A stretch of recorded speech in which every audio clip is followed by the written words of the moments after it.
Una bendición tener al pastor César la semana pasada. De verdad que parte de lo que él hablaba me gustó mucho porque hablaba de los tiempos, ¿no? Hay tiempos donde nosotros vivimos tiempos de felicidad, hay tiempos de tristeza, hay tiempos de llorar.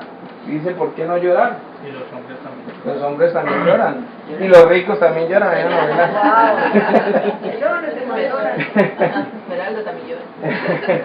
Sí, hay un tiempo de llorar, pero también hay un tiempo de decir, bueno, ya hasta aquí llegó el llanto y vamos a empezar a enfrentar, a decir, bueno, ya hubo el tiempo de luto, de lo que pasó, pero ya no podemos vivir toda la vida con ese muerto, toda la vida llevándolo detrás de nosotros. El caso es que llegaron las penas. El caso es que fue una gran bendición tenerlo al pastor, sí, al pastor César. Hace 2 semanas también hablábamos de lo que es el libre albedrío. El libre albedrío nos lo dio el Señor a nosotros, es parte de la semejanza con Dios. Una señora me preguntaba otra vez, ¿y en qué somos semejantes a Dios? Porque los ángeles también tienen poder de decisión. Entonces le pedía yo al Señor y le decía cuál es nuestra semejanza a Dios. Y la semejanza que tenemos con Dios también es que Él dio sopló de su espíritu en nosotros. Nosotros no tenemos el mismo espíritu que tiene, por ejemplo, el perrito. El espíritu de él, el día que se muera, desaparece. Pero el espíritu nuestro, el día que nosotros muramos, dice que volvemos a la tierra, el polvo al polvo, la carne al polvo, y el espíritu va a Dios, de donde es. Nosotros procedemos de nosotros no procedemos de nuestra mamá. Es un instrumento en el cual Dios formó el cuerpo y sopló de su espíritu, y ese espíritu es el que nos da vida. De hecho, cuando una persona está muerta, uno ve que una persona está ahí, y uno la ve y uno dice, pero que, y la gente dice, ay, se fue, lloran, se fue, se marchó, pero bueno, si no está ahí, pues ahí está el cadáver. ¿Para dónde fue? No se ha ido, ¿sí o no? Lo que se fue, ¿qué fue? El espíritu. O lo contrario, cuando una persona está en coma, hay gente que ha estado 5 años en coma, y esa persona a duras penas, yo creo que ni respira. Yo no sé, ¿si respira una persona que está en coma? ¿No respira tampoco? Yo digo, está con máquina y todo eso. Imagínense, yo digo, si una persona que ni siquiera respira, una persona que no siente, porque lo pueden pellizcar, le pueden hacer lo que sea, ¿por qué no lo entierran? ¿Cuál es la respuesta? Su espíritu está ahí. El espíritu de Dios, el soplo de Dios está todavía ahí. Me gustó mucho la intervención que hoy nos dio David. Y bonita porque, y escuchando todas las canciones, todas hablaban de lo mismo. El milagro que hizo Dios por nosotros no fue tanto que Cristo fuera a la cruz. El milagro fue que al tercer día lo resucitó. O sea, Él resucitó. Los que hemos creído en Jesucristo como Dios y Salvador, tenemos también que la promesa de que vamos a resucitar también cuando nosotros muramos. Ese es el gran testimonio, la noticia más grande. Por eso cuando Dios murió, Jesucristo murió, perdón, en Satanás hizo una fiesta porque él pensaba que había ganado, había triunfado. Resulta que al tercer día fueron al sepulcro y ya no estaba él ahí. Entonces él resucitó. Ahí fue donde Satanás definitivamente se dio cuenta que no había ganado, sino que había perdido. Prácticamente vamos a hablar hoy de eso también, de cómo nuestro libre albedrío nos lleva ¿a dónde? Nos lleva a la bancarrota. Las cosas que hemos hecho nosotros por nuestra naturaleza, a la larga nos ha llevado al fracaso, ¿no? O alguien ha tenido triunfo de decir, no, esto lo hice yo y yo estoy muy contento y muy orgulloso. Hay cosas que de pronto no ha podido hacer, pero que a la larga no van a tener ningún sentido porque las hace uno en su carne, ¿sí?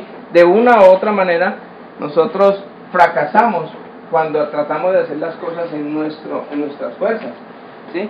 Necesitamos de una ayuda espiritual para poder nosotros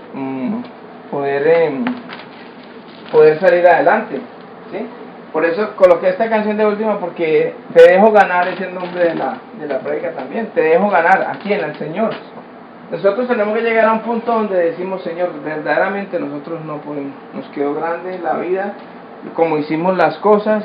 El Señor permite, nos da albedrío, nos da poder de decisión. Usted decide, Él nunca decide por nosotros. Decida lo que usted quiera, aquí está el bien y está el mal. Leíamos en Deuteronomio el 30, creo que era el pasaje de la prédica anterior, del albedrío, donde decía: yo les doy a escoger entre el bien, entre la vida y la muerte. Yo quiero que escojan la vida, es lo que quiere Dios. Pero Dios nos dio ese libre, ¿qué? Albedrío. ¿Cómo podemos hacer para que nuestro albedrío se junte, se alinee con la voluntad de Dios?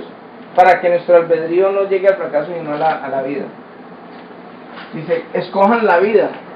El Señor dijo: yo soy el camino, la verdad y la vida. Nadie llega al Padre sino por mí. Entonces, nosotros tenemos ese libre albedrío, pero cuando nosotros escogemos la vida, cuando escogemos a Cristo, podemos tener vida y vida eterna. No solamente una vida eterna que nos va a llevar al cielo, sino también una vida placentera aquí en la tierra. Hay gente que va para el cielo y vive un infierno de vida aquí en la tierra. Porque Satanás, si no te logra evitar de que llegues al cielo, te va a evitar de que disfrutes la vida eterna, la vida abundante que Dios prometió. Entonces uno dice: pero si yo voy a la iglesia, si yo diezmo, si yo hago esto, si yo voy a esto y voy a lo otro, ¿por qué no tengo una vida abundante como la que prometió Dios? ¿Qué es lo que pasa? ¿Qué es lo que está pasando ahí? Hay algo que está pasando. Y es que de pronto hemos dejado que esa vida abundante, que esa vida que Cristo nos da, llegue a nuestra vida. Nosotros hablábamos desde el principio en Génesis, y vamos a leer en Génesis 3, todavía seguimos en Génesis. Sabe que para los principios, para todo lo que se va a hablar del ser humano, tenemos que ir al principio. Todos dirán: otra vez Génesis. ¿Están cansados de Génesis? Pero cada vez aprendemos más, ¿verdad? Algo que nos lleva a nosotros a fracasar es nuestra arrogancia, nuestra falta de aceptación de las cosas. Y vemos en Génesis 3 un ejemplo. 3:8 dice: cuando soplaba la brisa fresca de la tarde, el hombre y su esposa oyeron al Señor caminando por el huerto, así que se escondieron del Señor Dios entre los árboles. Entonces el Señor llamó al hombre: ¿dónde estás? El hombre contestó: te oí caminando por el huerto, así que me escondí. Tuve miedo porque estaba desnudo. ¿Recuerda lo que habíamos hablado la otra vez? Que el pecado nos lleva a tener vergüenza, a escondernos. Eso hace que el pecado en nosotros. ¿Usted no ha visto que cuando uno peca no es capaz de mirar a la gente a los ojos? Si tira a esconder, si no, como la vez uno quiere meter la cabeza al hueco. Eso pasó con Adán. Iba: ¿quién dijo que estaban desnudos? Le preguntó el Señor Dios.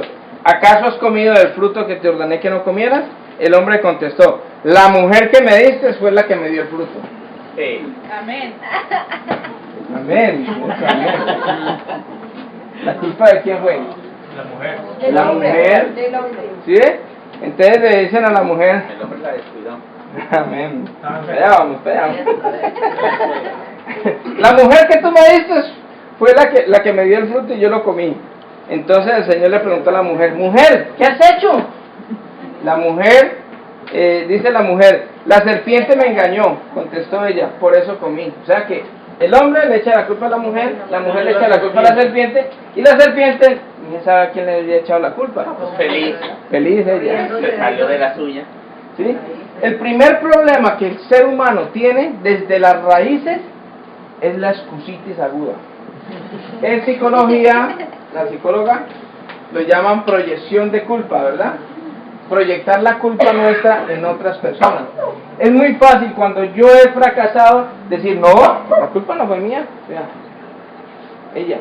O Rosalba, Nancy, o Rosalba, o cualquier persona. Siempre nosotros echamos la culpa a la gente. Nosotros tenemos que, para empezar a madurar, empezar a reconocer que nuestros errores. De verdad, yo me equivoqué. Yo tengo un jefe que él es muy alegón, y ese señor alega, y cuando uno comete un error, él alega mucho cuando la gente no acepta, no dice: no, es que la pintura, es que tal cosa, es que tal otra. Empieza uno a sacar excusas y todo eso, y él más se enoja. Pero yo descubrí que cuando yo cometo un error y él me llama a regañarme, empieza a regañarme, y yo: sí, señor, perdóname, fue culpa mía, lo siento, si hay que pagar algo, yo lo pago, porque los errores se pagan con plata, dicen en mi país. Entonces, yo lo pago, no hay problema. Sí, señor, I'm sorry, discúlpeme. Y el señor ahí mismo se calma, ok, Oscar, ok. Entonces, pero no lo vuelva a hacer. Tenga en cuenta que pero cambia regaño a instrucción. Y ese es el problema que nosotros tenemos. Nosotros no aceptamos a un niño comete un error y ¿qué hace? Ah, no, Juliano está, o yo no fui. Y lo veo uno a veces con la... Pero si tú... No, yo no fui. Lo sueltan. Yo no fui. Fue mi amigo imaginario. O quién sabe quién. Ese es el problema del ser humano. Nosotros siempre buscamos excusas de nuestra falta de culpa, nuestra falta de responsabilidad. Parte de la responsabilidad como hijos de Dios, como personas serias, es reconocer que nos equivocamos. Hay momentos en que nos equivocamos y perdemos dinero. Tuto nos contaba la otra vez un testimonio el miércoles, creo, con el papá. Que el papá muchas veces trabajaba con el papá y el papá se equivocaba en los números y cobraba una plata y resulta que perdió plata. Y él lo veía como aburrido el papá y decía, pero papá, ¿por qué está aburrido? ¿Por qué está como triste? Y dice, no, es que cobré mal y desafortunadamente en este negocio yo pierdo plata. Y dice, entonces ya vámonos, ¿no? Entonces mucho tirado, yo no, señor, porque yo di mi palabra, porque yo reconozco de que yo le dije al señor que le terminara el trabajo y se lo va a terminar, así pierda plata. Entonces es una bendición. Y él le decía, tranquilo que usted la va a pagar. Entonces usted decía, bueno, listo, entonces sigamos. ¿Sí?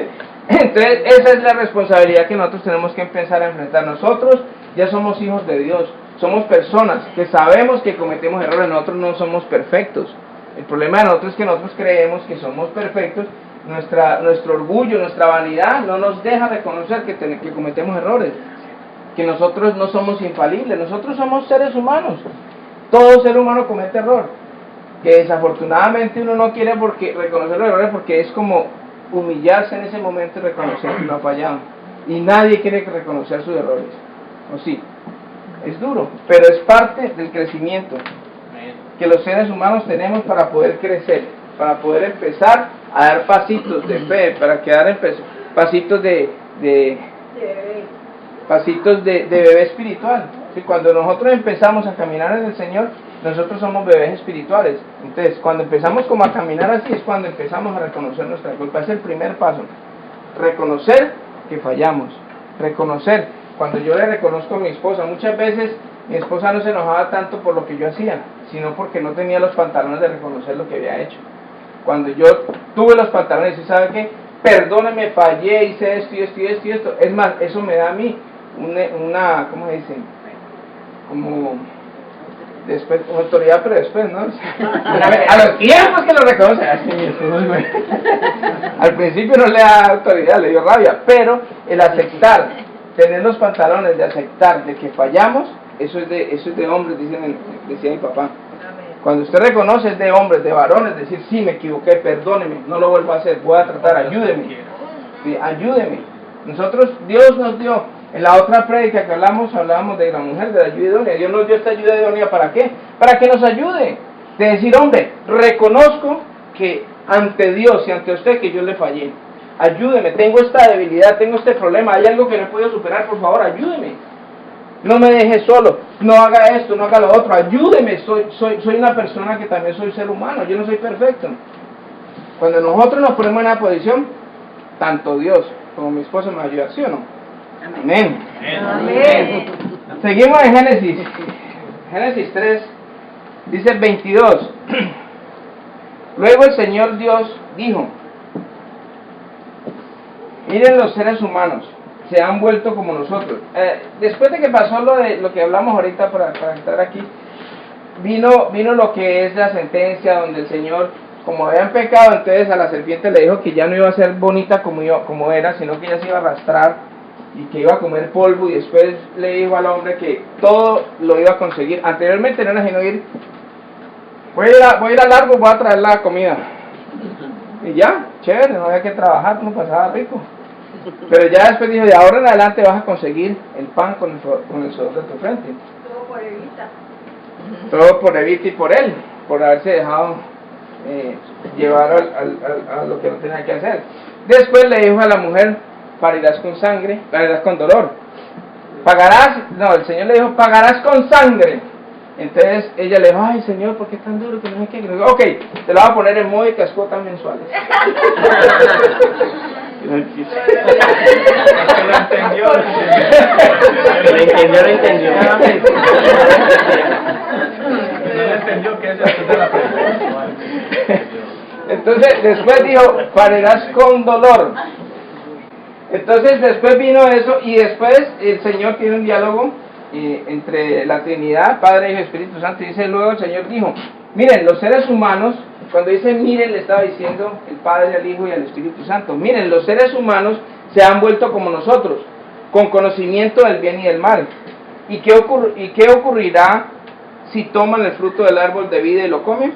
Entonces vivirán para siempre. Así que el Señor Dios los expulsó del jardín del Edén y envió a Adán a cultivar la tierra de la cual había sido formada.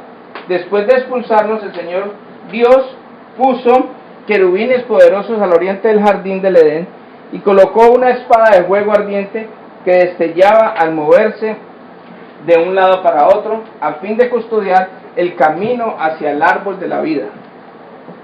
En ese momento es cuando tenemos la ruptura. O sea, cuando estábamos en el Edén, teníamos la conexión directa con Dios. La muerte, la sentencia fue, si comieres de ese árbol, ciertamente moriréis. ¿Cuál es la muerte? La muerte espiritual, porque ellos siguieron vivos. Ahí en el huerto del Edén, el Señor los rodeó y los sacó, los expulsó. Entre otras cosas, el huerto del Edén supuestamente queda en Irak, porque ahí están los 3 ríos, pero pues eso no es tan importante porque eso no cambia la vida de mucha gente, pero para que sepan, dicen que está en el Oriente, está en Irak, y esa parte está custodiada, ahí nadie puede entrar. Que no se sabe dónde es, pero supuestamente era por ahí, por los ríos que están mencionados en la misma Biblia. Entonces, por misericordia, el Señor no quería que nosotros viviéramos condenados toda la vida. Porque si yo estoy en pecado, si yo estoy desconectado de Dios y vivo eternamente, ¿qué iba a pasar? Iba a estar condenado siempre. Pero cuando sale del huerto del Edén, cuando saca al hombre del huerto del Edén, entonces entró la muerte, entró la enfermedad, entró todas las cosas, porque ya no estamos bajo esa cobertura. ¿Ah?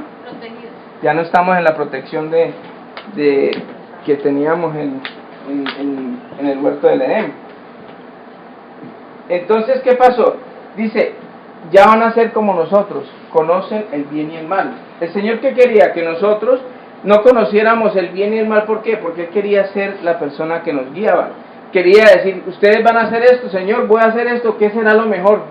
Ah, esto o esto, haz esto, ok. Entonces, eso, así era como Dios quería que nosotros viviéramos.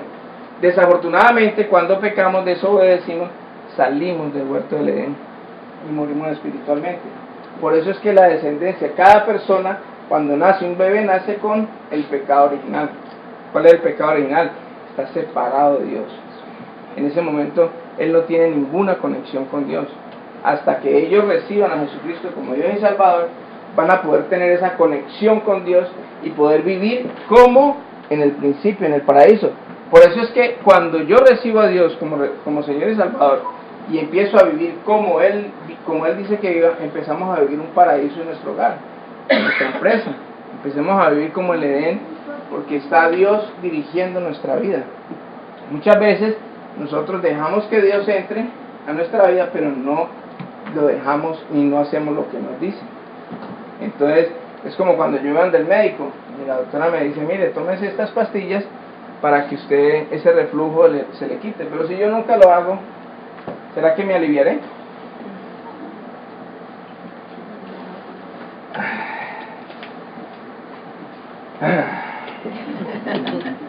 Cuando viene lo que es el conocimiento del bien y el mal, el hombre empieza a tener algo que es la autosuficiencia. Yo sé, no me digan cómo es que se hacen las cosas. A mí nadie me viene a decir cómo yo manejo mi tiempo. A mí nadie me va a decir cómo manejo mi plata. A mí nadie me va a decir cómo manejo mi familia, cómo manejo mi relación con mi esposa. A mí nadie me va a decir cómo crío a mis hijos, porque yo sé cómo son las cosas. ¿Sí han escuchado alguna vez? ¿Qué voy a hacer yo esto? Olvídese, está loco. Porque para la gente del mundo las cosas de Dios son locuras. Y entra en nuestra vida lo que es el orgullo. ¿Qué es orgullo? Según el diccionario dice, es un exceso de valoración propia por el que uno se cree superior a los demás. Hay soberbia. El segundo punto que había colocado ahí también es ese exceso de estimación propia de los propios méritos por el cual se cree uno superior a los demás. Arrogancia. Hay un orgullo que es un orgullo de pronto cuando uno se siente orgulloso por algo que ha hecho y está bien, y es un orgullo sano. Sí, pero cuando yo soy orgulloso y empiezo a creerme más que todo el mundo, inclusive más que Dios, porque conozco gente que me ha dicho, no, la Biblia está mal hecha, está mal escrita. Yo sí le puedo decir a usted cómo es. ¿Sí? Hay amigos de un amigo mío que dice, no, yo para qué voy a ir a la iglesia, si quiere yo voy un domingo y le digo, a ver, ¿cuál es su problema? Y yo le voy a decir qué es la solución. ¿Usted cuál es su problema? Y yo le digo la solución. Y se acaba, es una soberbia, es una arrogancia. ¿Sí? ¿Por qué? Porque nosotros nos creemos que nadie nos puede decir a nosotros cómo debemos hacer las cosas. Entonces, ese es el orgullo. En Proverbios, vamos a ver Proverbios, hay varios versículos en Proverbios que habla de la soberbia. En Proverbios 11:2 dice, el orgullo lleva a la deshonra, pero con la humanidad viene pero con la humildad viene la sabiduría. El orgullo lleva a la deshonra, pero con la humildad viene la sabiduría. Esto es el concepto que tiene la Biblia del orgullo, ¿sí? En Proverbios 16:18, el orgullo va delante de la destrucción y la arrogancia antes de la caída. O sea, ¿qué está diciendo? Que el orgullo siempre nos va a llevar a la destrucción, y la arrogancia ¿a qué? A la caída. Vas a caer. ¿Sigues? Yo cuando veo a una persona que está muy arrogante me digo, vas a caer. En Proverbios 29:23, el orgullo termina en humillación, mientras que la humildad atrae honra. ¿Sí me entiendes? O sea, cuando yo soy orgulloso, eso termina humillándome, pero cuando soy humilde, trae dándome honra. El ejemplo que yo le decía con mi esposa, yo le digo a mi esposa, mire, yo acepto que yo me equivoqué, estoy siendo humilde, estoy reconociendo mi error, estoy reconociendo mi pecado, estoy reconociendo que yo he fallado, y ahí estoy humillándome. Cuando yo me humillo, eso me da honra a mí, me da respeto, porque ella ya no va a creer que yo soy el mismo de antes, el mismo que estaba ocultando, que estaba mintiendo, que estaba haciendo cosas por debajo de la mesa, sino que yo voy a empezar a ser transparente, y eso me da honra a mí. ¿Ven? El conocimiento es parte del intelecto de nosotros. Acuérdense, nosotros somos espíritu, alma y cuerpo. El espíritu es el que se comunica con Dios, es la comunión con Dios, es la intuición de que Dios existe, y es la conciencia. La conciencia me llama, ¿verdad? Hicimos una prédica de la conciencia.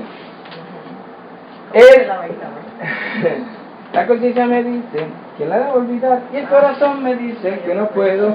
Ahí es donde viene el alma, donde el alma están mis sentimientos, mis emociones y mi intelecto y el poder de decidir y la voluntad. ¿Qué pasa? Cuando yo empiezo a manejar las cosas en mi intelecto, en mi alma, el conocimiento es bueno, pero cuando yo dejo que el conocimiento sea el que maneje mi vida, eso me va a dar arrogancia, que es lo que habla la Biblia, que la letra mata, más el espíritu vivifica. O sea, el conocimiento es bueno porque yo, por medio del conocimiento, me acerca a Dios, y Dios de pronto usa ese conocimiento para yo bendecir a otras personas. Pero si solo se queda en conocimiento, eso va a matar, eso me va a volver arrogante, me va a volver orgulloso. Nadie me puede hablar porque es que nadie me puede enseñar porque es que yo soy el único que sé. Entonces el conocimiento, necesitamos depender 100% de Dios.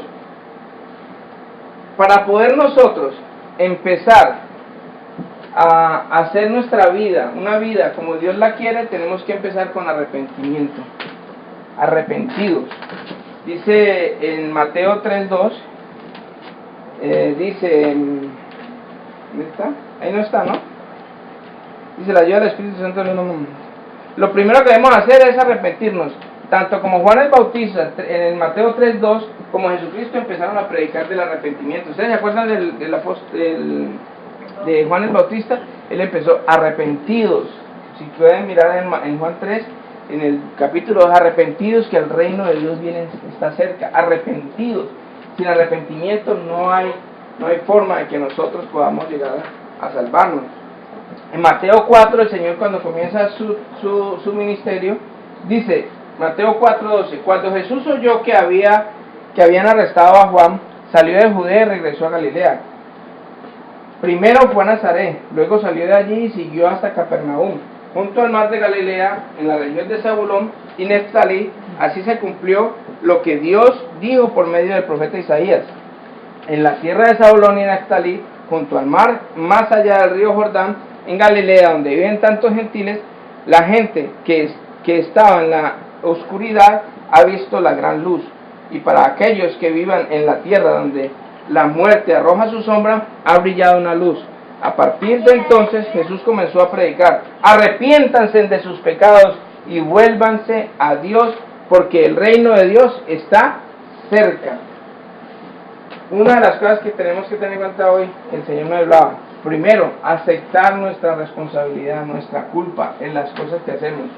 El segundo paso es arrepentirse, tener la suficiente valentía de poder decir: hombre, verdaderamente me arrepiento de haber hecho esto. Confesarlo, decirlo, tener los pantalones, decir: me arrepiento, de verdad no pude, me quedó grande, perdóneme, ayúdeme, para que en el arrepentimiento, ¿qué quiere decir? La palabra arrepentirse quiere decir cambiar de dirección. Entonces, si yo me arrepiento, no solamente pido perdón, sino que, bueno, ok, hasta aquí fue donde yo voy, ahora vamos para acá y camine, ayúdeme a salir, a empezar adelante un nuevo camino. Ahí en ese arrepentimiento, ahí en ese momento es donde mi vida empieza a dar un giro. Solamente con el arrepentimiento y con el cambio de dirección. Arrepentirse significa cambiar de opinión o cumplir un compromiso. Oye, cumplir un compromiso, dice el diccionario, ¿sí? Cambiar de dirección es lo que dice el Señor. Cambiemos de dirección, arrepintámonos, digamos verdaderamente: yo soy esto, yo hice esto, yo fue eso, me arrepiento y vamos para adelante. De la única manera que nosotros podemos salir adelante es, después de que nos arrepentimos, saber de qué, de que nosotros tenemos que depender de Dios. Tenemos que humillarnos y decir: Señor, verdaderamente yo reconozco hoy que yo no puedo hacer las cosas por mí mismo. Vamos a Juan 15, 4, 8. El Señor da una sugerencia aquí y dice: permanezcan en mí, dice Jesucristo, y yo permaneceré en ustedes. Pues una rama no puede producir frutos si la cortan de la vid, y ustedes tampoco pueden ser fructíferos a menos de que permanezcan en mí. Ciertamente, yo soy la vid, ustedes son las ramas. Los que permanecen en mí y yo en ellos producirán mucho fruto, porque separados de mí nada podéis hacer. Vuelvo y repito, ese es esto. El que no permanece en mí, ¿quién dice ahí eso? Jesús. El que no permanece en mí no puede hacer nada. ¿A dónde está el sexto? Se me perdió. El que no permanece en mí es desechado como rama. ¿Es el sexto que está leyendo? Sí. Que no da fruto, sí. Todas esas ramas se juntan en un montón para quemarlas en el fuego. Si ustedes permanecen en mí y mis palabras permanecen en ustedes, pueden pedir lo que quieran y les será concedido. Cuando producen mucho fruto, demuestran que son mis verdaderos discípulos, y eso da mucha gloria a mi Padre. ¿Cuál es la condición? Primero reconozco, me arrepiento y luego me tengo que pegar de la fuente, de la vid, para poder dar fruto. ¿Cuáles son los frutos del Espíritu? Amor, gozo, paz, paciencia, benignidad, bondad, mansedumbre, fe y dominio propio. ¿Cómo puedo yo tener fruto si yo estoy alejado de la vid? Nunca lo voy a tener. Entonces, ¿qué tengo que hacer? Pegarme a la vid. ¿Cuál es el secreto en el último versículo? Dice: cuando produce mucho fruto, demuestra que son mis verdaderos discípulos. El otro. Permanecen así, y mis palabras permanecen en ustedes. ¿Quién es la palabra de Dios? Jesús. ¿Por qué? Porque en Juan 1 dice: y el verbo era con Dios y el verbo estaba con Dios. En otra traducción dice la palabra, y la palabra estaba con Dios desde el principio, y la palabra era Dios. Y en Juan 1:14 dice: y la palabra se hizo carne y habitó entre nosotros, y vimos la gloria de Dios como la gloria del unigénito Hijo de Dios.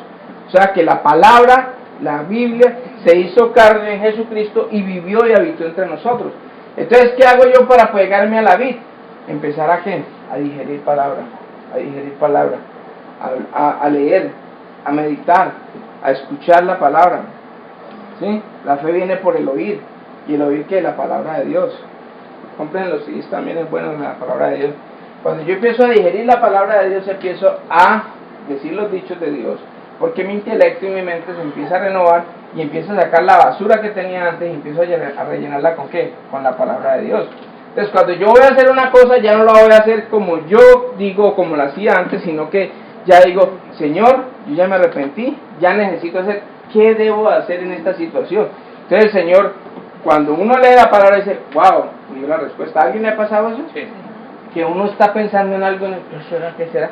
Y de pronto lee una porción de la Biblia, esto era lo que yo necesitaba, esto era lo que yo necesitaba.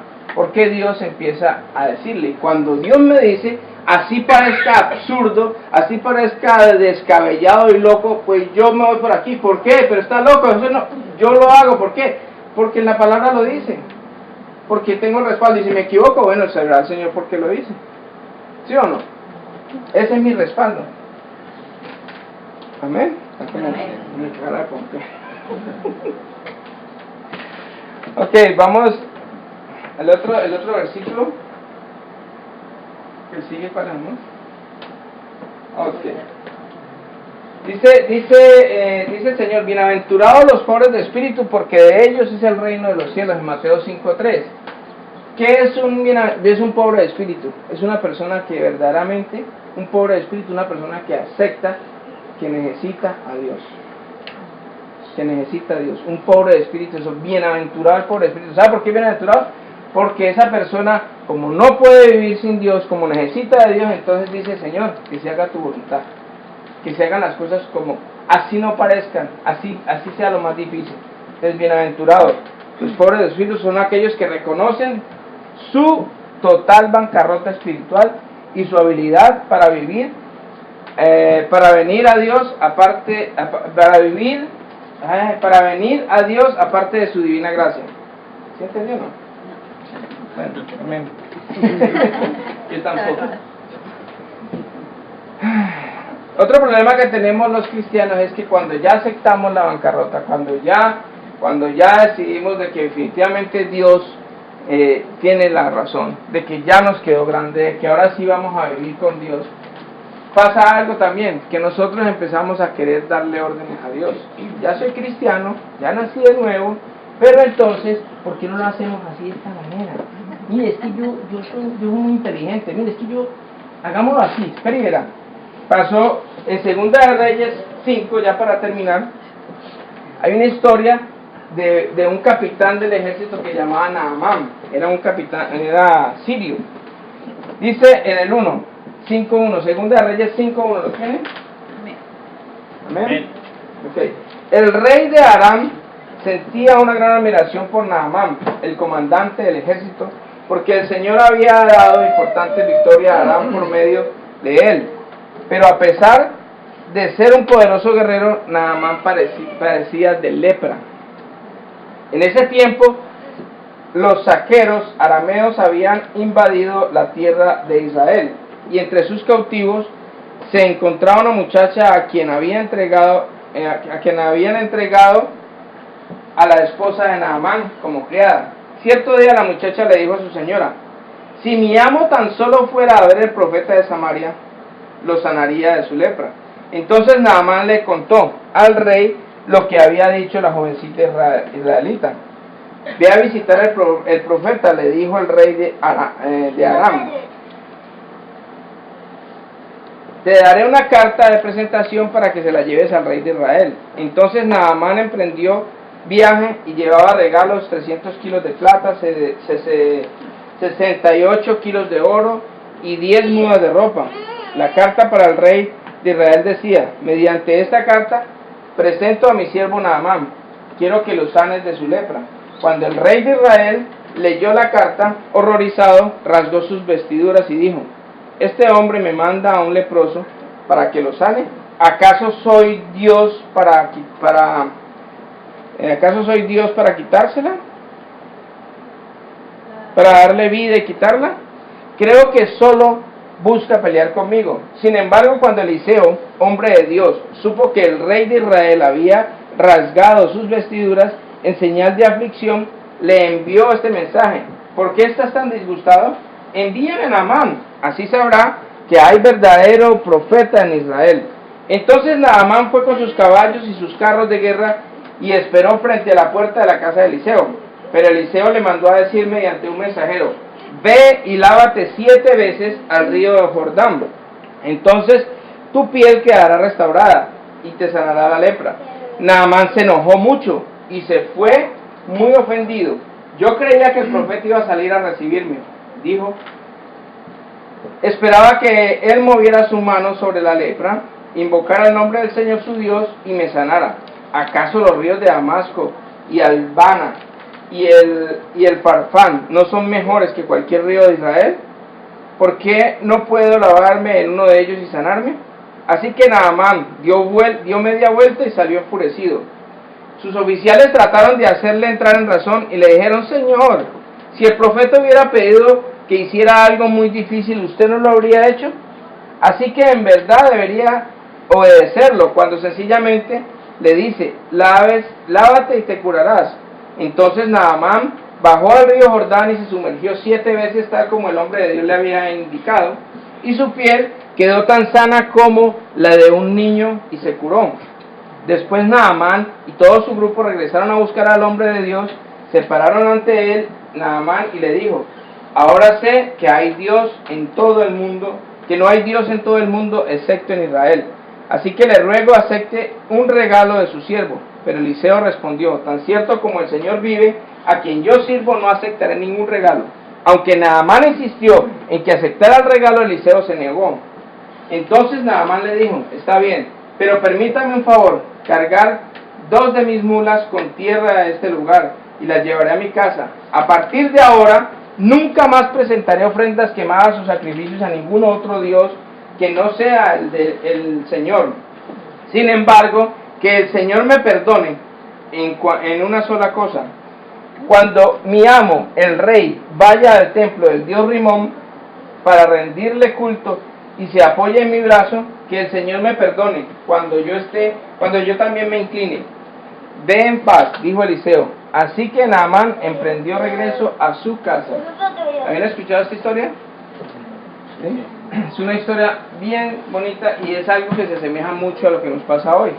Nosotros cuando venimos a los pies del Señor, nosotros tenemos una dificultad y nosotros queremos que el Señor nos solucione las cosas como nosotros creemos. Él creía, primero fue atacado en su orgullo ahí, porque él decía: yo pensaba que él venía a recibirme, ni siquiera salió. No salir a recibirme a mí, yo tan importante, y no salir a recibirme. ¿Qué otra cosa pensaba? No, es que yo pensaba que él iba a imponer su mano o le iba a pasar y ya. Mucha gente cree que trayendo, por ejemplo, a veces ha habido personas que traen a sus hijos que están en drogas, que están en problemas difíciles y quieren que uno con una oración les imponga la mano y ya, quedaron sanos del alcoholismo, de la drogadicción y de todo, y que ya sus vidas cambiaron y que ya con una venida y una oración ya se arregló el matrimonio, los hijos salieron de las drogas, la economía ya cambió, o sea, como que por arte de magia, como si fuera, Dios lo puede hacer, pero ¿sabes qué? Dios no lo hace porque nos volvería a nosotros malcriados. Entonces, no, pues listo, yo vengo así. Mucha gente viene a la iglesia y a la semana, ya cuando van a despedir, le dicen: ok, nos vemos la otra semana. Y dice: ay, es que hay que volver. Es un proceso donde Dios quiere que nosotros seamos humildes y reconocer cómo Él actúa. Nosotros siempre queremos enseñarle hasta a Dios cómo debe hacer las cosas. ¿Qué hizo Naamán? Pero dice que me sumerja en un río, en el río Jordán. Ese río era sucio. Y entonces decía: ¿por qué no más bien? ¿Ustedes son Israel? ¿No? Bueno, entre 2 años vamos a ir para Israel, ya tengo los datos. Después les doy. Pensé que ya los tenía los tiquetes. Ya están los tiquetes, sí, pero hay que pagarlos. En 2 años vamos a ir a Israel. Después les comento, ya les tengo los brochures y todo para decirles. En el río Jordán, entonces ya, pero es que no hay otros. Daniela. O menos era una noticia ahorita. Ok, sorry. El río Jordán era un río sucio. ¿Por qué no nos íbamos más bien para otro río? Los ríos que tenían cerca no eran mejor. Entonces le dijeron, Señor, si te hubiera pedido algo, ¿por qué no lo hubieras hecho algo más difícil? Entonces él fue y se zambulló 7 veces y dice que la lepra se le quitó y quedó como la de un bebé. ¿Sí? Entonces, ¿qué nos trae en aprendizaje esta historia? De que no es como nosotros lo digamos. Dios tiene un método para cada persona diferente. Hay diferentes tiempos de crecimiento, hay diferentes formas de hacer las cosas, hay diferentes métodos en los cuales Dios utiliza. Si ustedes se ponen a ver Jesucristo, cuando estaba en el mundo, Él sanó a varios ciegos. ¿Siempre los sanó igual? A uno escupió en el barro, le echó el barro y le dije, ve y lávate. A otro le dijo que ya quedaba sano. Al otro, cada forma fue diferente. Nunca Dios hizo la misma. No, Él va a hacer esto, ya sabemos lo que va a hacer, Él ahorita Por eso nosotros no nos podemos amoldar y no nos podemos decir es que este es el proceso, el procedimiento y hay que cerrar las cosas, sino hay que estar abiertos a lo que Dios quiere, ser sensibles a lo que el Espíritu de Dios quiere hacer en la vida de cada uno de nosotros. En ese momento Naamán pensaba otra cosa y lo único que nosotros tenemos que hacer es rendirnos al señorío de Dios, decirle, Dios, usted es mi Dios, usted es mi Señor. ¿Qué es un Señor? El Señor es una persona Señor en todo. Es que me diga cómo debo hacer las cosas, cómo hago mis cosas en mis finanzas, en mi matrimonio, en mi esposa, en mis hijos, todas las cosas. Es mi Señor, es mi Dios en todo. A veces nosotros le entregamos ciertas áreas de la vida al Señor, pero hay otras que no, esta no, por ahora esta no. Y por eso es que pasamos mucho tiempo, muchas veces endeudados, porque a veces lo último que nos convierte es la billetera. Entonces mantenemos endeudados y mantenemos cosas en fracaso en todas las partes económicas. Y decía, pero ¿por qué? Si yo estoy haciendo todo, ¿por qué es que no se ha entregado al Señor? Y el Señor, ¿qué dice el Señor? Es más bendición dar que recibir. Y muchas veces nosotros llegamos a la iglesia siempre es, deme. El versículo de los boceadores, el preferido de los boceadores, es mejor dar que recibir. Amén. Entonces vamos a orar, pidámosle al Señor. De pronto habrá personas que tengan en esta mañana que decirle al Señor, de verdad Señor, fracasé. De pronto hay personas que pueden decir, en tal área he fracasado o en tal otra área. De pronto en todo, para mí fue mejor llegar a ceros. El Señor me llevó a un punto donde quedé en ceros en todo, no tenía nada, gracias a Dios. Hoy le doy gracias a Dios porque cuando yo quedé en la bancarrota total fue donde yo pude reconocer mi humildad, decir, Señor, ayúdeme. El libre albedrío es una bendición, pero cuando es mal manejado nos lleva a abismos, nos lleva a una vida infeliz, una vida que no es agradable. La palabra de Dios dice que la voluntad de Dios es buena, agradable y perfecta. Entonces, si yo estoy viviendo la voluntad de Dios, pregunta, ¿cómo debe ser mi vida? Debe ser una vida buena, agradable y perfecta.